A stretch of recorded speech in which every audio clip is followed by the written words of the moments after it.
And here we go with our first questions for you, Nick. So what are the challenges of living with cystic fibrosis? So the challenges of living with cystic fibrosis, there are so many, but really it boils down to finding time to really do what it takes to stay healthy. Staying healthy is always a challenge. So that is the consistent grind, your mentality, letting that be. So that's the biggest challenge of living with CF. And Nick, how did you meet Maria? So I met Maria. She was one of the first nurses I met when I got moved to the adult floor. After a little bit of time, I remember she came in my room and woke me up with the most ridiculous way to wake someone up, and I was like, who is this person? So it was exciting. She was one of my nurses for CF and has been for years, and then became one of my best friends.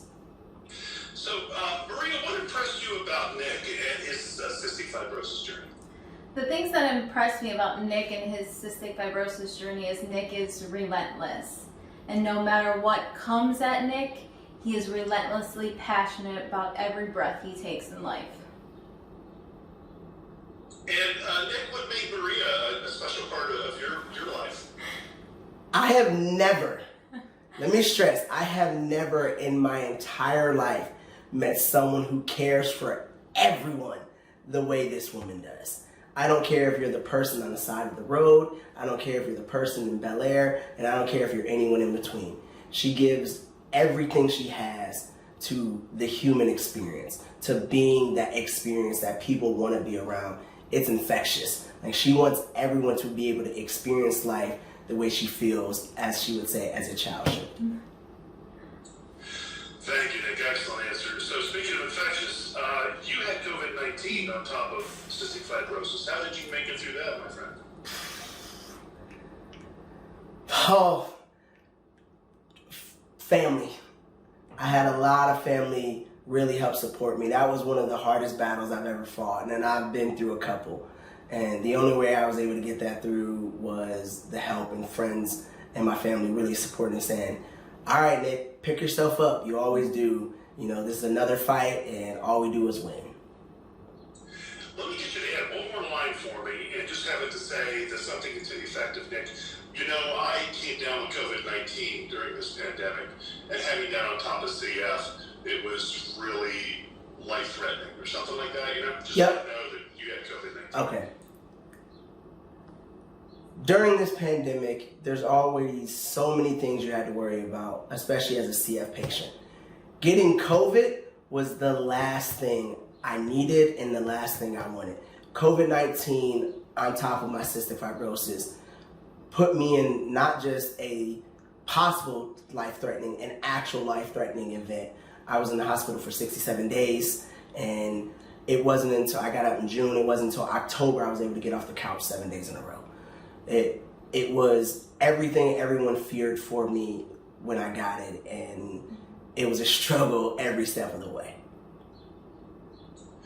Hey, thank you. Maria, what was your takeaway from being a frontline nurse during COVID-19? There was a lot of takeaways from being a nurse in COVID-19. Most of all, the biggest thing that COVID-19 did was take away support from illness. And then, you know, the first person that's in your room, the last person you see, the person you see all day long was me. And people are reflective. And I had to make sure that I walked in every single day, giving them an impact to fight through something because they had nobody else. So it made me realize who I am and the impact I have in the room as a nurse and in everyday life. You know, you've known each other for 11 years, and as your relationship strengthened, when did you guys decide to write a children's book? You know, me and Maria have always talked about and shared our love for writing. That's something that we've been able to bond over, and our idea with helping people. And when you combine those things, I had been writing and sketching on my own. She had been writing and sketching on her own for a long time. And so we just really came together and said, let our powers combine, and something great came out of it. Well, tell me about this book. Tell me all about it, Maria. The book is called Miss Messy Susie Magoo. and the Cuff Cough crew. And the Cuff Cough is a very, very difficult therapy for young kids to learn. And it's a force to get all of that mucus out. And we realized that that was a hard concept for a child. So why don't we make it in child terms and make it a habit so that they can do it for the rest of their lives? You want to make habits at younger ages so you don't get non-compliant adults. And non-compliant adults is kind of what leads us in a gray area and kind of something we can control in cystic fibrosis. So this book is about the Cuff Cough and teaching children in their own way an easy way to do it. And explain to me, what exactly is the Cuff Cough? How does it work? So the Cuff Cough, the idea of the therapy is you have breath control to use that to kind of rattle and move the mucus in your lungs. The actual therapy is called the Huff Cough, but we changed it to the Cuff because when you do that without any in-person training, if you go huff, there's no, if a child's doing it, you don't get that rattling. But if you do cuff without any training, you automatically get those rattling. So you breathe in, you hold, you blow, cough, and then you hear that wheeze. That's the idea of starting to force those lungs to really work harder and move some of that mucus. Wonderful. And tell me about the process of writing the book. How did you guys work together and find time to do this? And how did it work for you? So it was a very collaborative effort as we really did the writing together. It was, Maria started as the principal writer, and then I added in, and then I started doing the editing, and then the illustrations. So I am co-illustrator. I started sketching, and then we went through and said, okay, what do you think? Like, is this what you like? And then we sent it over. And so there's a lot of steps that go from writing to finishing. That I can tell you, there's so many steps, but it was really a collaborative effort going through and just kind of putting in, okay, this is the detail. You know, one of the things that worked really great for Maria is I'm an artistic writer, but I'm very technical as far as things. And Maria has this uncanny ability to see things through kids. One great example was in the book. Susie's, when I did it, her bed was made. Because that was, to me, it was a clean look. And she's like, what kid's bed is made? We need to make that bed, throw some pillows around. And it just added so much to the look that I didn't think about because I didn't see. That's awesome. That's a great little story. Thank you. And are there more books on the horizon? Is that a real question? Of course. So Susie is actually going to be, we're looking to make it a 5-part series. So be on the lookout. Actually, book 2 is already written, folks. So book 2 is already written. We're in the process of illustrating it. Actually, we just were going over we're going to introduce a new character in book 2. And that character has actually already been drawn, the principal. So it's very exciting. And we have more books on the horizon. But like I said, we're going to celebrate this one, enjoy this one, and then work on 2 and work on bringing more books and more education and more Susie fun. So how are these books going to help children cope with CF? There's a large concept that we really try to focus on to help children cope with CF, and that is you have cystic fibrosis, and cystic fibrosis doesn't have you. So we take the power away from the disease and give it back to the child to realize they do have control over their own happiness and what they do in life and what they become. They just kind of have to mold to it. Very good. And are you covering different kinds of treatments in the next 4 books? Yes. Yeah. So it's going to be a variety of not just treatments, but life skills and the things that as a CF patient growing up that you not only may not be taught, but it's not normalized. Right. So we wanted to really give them an opportunity to be normalized. One of the best experiences I had was going to a place where there were so many other CF people. Mm-hmm. You know, even though we had to keep our distance, just having those exchanges and having those experiences. So we want kids to feel like Susie could be their friend, their teacher, and their school. So everyone has a Susie Magoo because everyone's going through something. Awesome. Maria, I've read about you, and you talk about a quote that you have. It says, pain is not transformed. Pain that is not transformed is transmitted. Could you tell me what that means to you? Yeah, pain is not transformed or if pain is not transformed, is projected. Hurt children become hurt adults, and hurt adults tend to become non-compliant. And when we kind of bottle up pain out of some uncoping or not treating our pain, it becomes anger, it becomes sadness, it becomes lack of self-care and problems in relationships, and leads to sometimes addictions and negative thinking.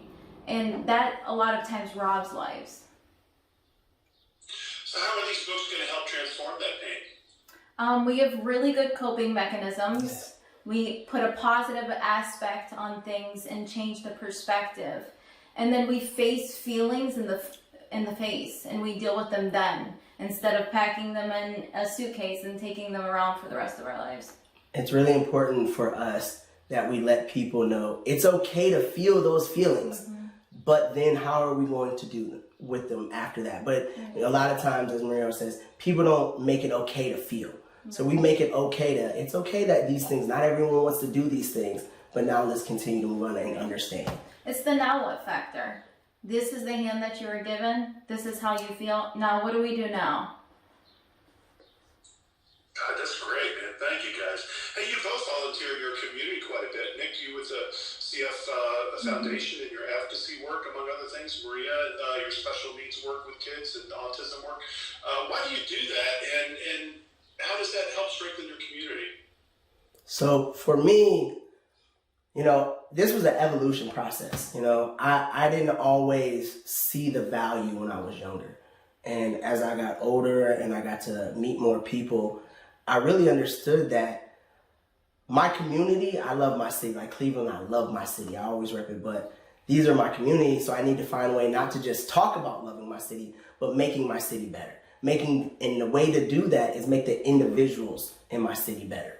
Help the individuals in my city. And that kind of started, and it started with my work in the local CF chapter. And from there, I realized, there's more people who can help. There's a larger population out there, but now it's my obligation and my duty to be able to be a voice for those people, a ray of light for those people, shine some light on this darkness. So that's what, for me, is where that community work and those efforts came in. For me, I feel like my own pain made me realize I don't want anyone else to feel that way. It also made me very sensitive, where I can feel someone else's pain. And I want more people. When you see someone, you don't want them to feel like that. And it's up to me to be someone else's miracle. I have to be that person that doesn't continue to drive. And if I'm one person, I'm one more person. But not everyone needs to feel alone. And it's contagious, just like Nick said. We both kind of feed off of each other, and it's been contagious.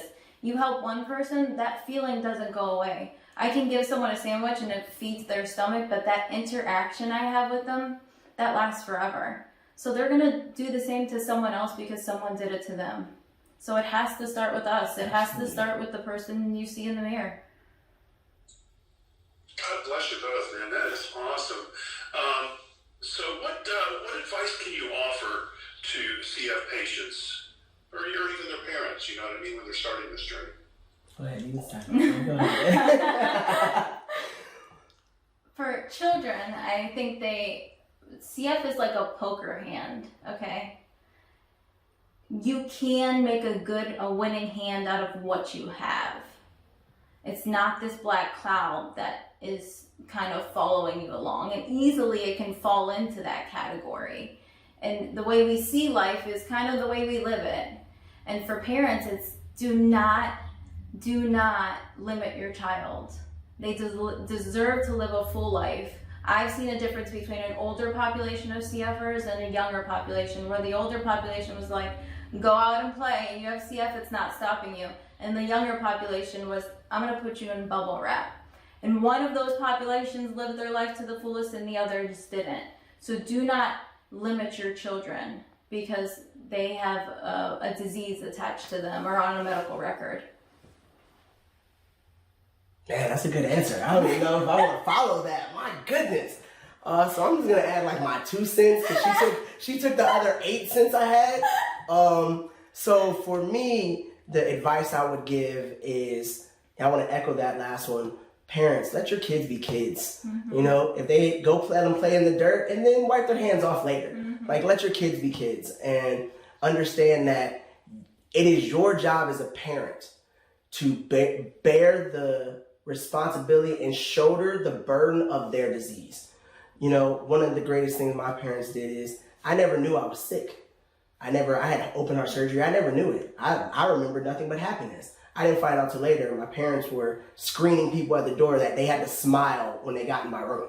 You know, so those things, because they got to cry in the hallway, but I never saw it. So as a parent, it's going to be hard, but if you let your child know they're sick, they're going to feel sick. But if you bear that shoulder, like, hey, you're okay, then they will believe they're and feel they're okay. And for me, it has worked beautiful because I felt I was okay. I was held to the same standards, so that gave me the same outcome. And for children or anyone with CF, and Maria kind of mentioned earlier, but it's one of the greatest pieces of advice I ever got, and it may or may have not come from this one over here, is Nick, always remember, you have CF. CF does not have you. And that mentality, and that's one of the things I speak to with any CF person. The mentality is the one thing about this disease you can control. Mm-hmm. You may not be able to control your progression, your lung function, your liver, whatever it is, because CF affects it all. You may not control that. But the one thing you can control is how you view this disease and how you choose to attack it.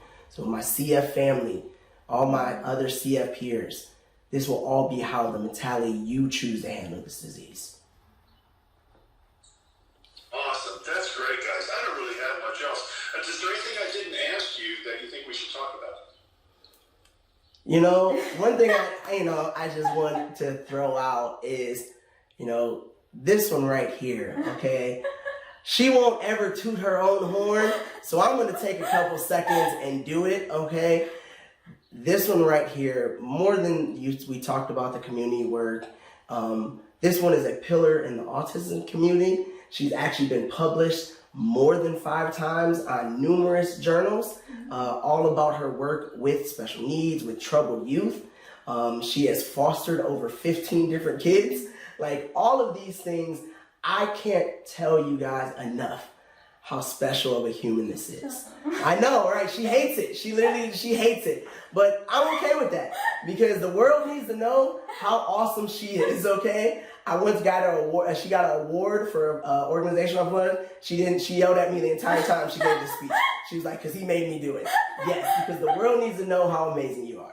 And the greatest part is she doesn't do it for the accolades. She doesn't even like the praise. But I would be remiss if I didn't tell you guys how awesome one of my best friends is. Yeah, I know you do. You do, and I'm okay with it.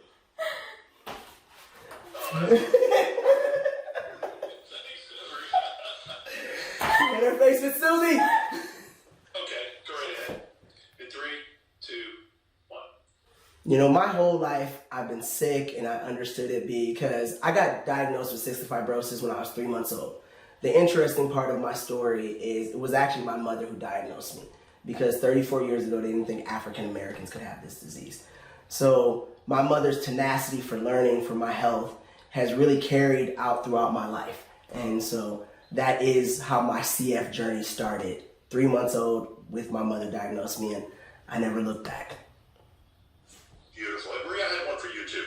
Why did you become a cystic fibrosis nurse? Why did you decide to specialize in that field? I actually was hired at Rainbow Babies and Children's Hospital I got offered the job for the oncology unit or the cystic fibrosis unit. And when I weighed out and sat down and looked at everything, the patients in my mind that suffered more lifelong were cystic fibrosis patients. And I felt that they needed what I had in here. They needed my love the most. Are you happy with that decision? Oh yeah. Why? Why are you happy? I'm so happy with that decision because I made the best of friends in a nursing crew. I could wear costumes every day in patients' rooms and play kazoos and no one yelled at me. And I was able to holistically take care of a patient through all of their good and bad times. And I could walk in the room and I knew how to fix whatever was broken. inside of them. And I knew how to get them back on track. And you can't do that without making that continuity of care. And so we became a family. I walked into taking care of my family, and it was the greatest decision I ever made. Thank you, my man. You're not even fired.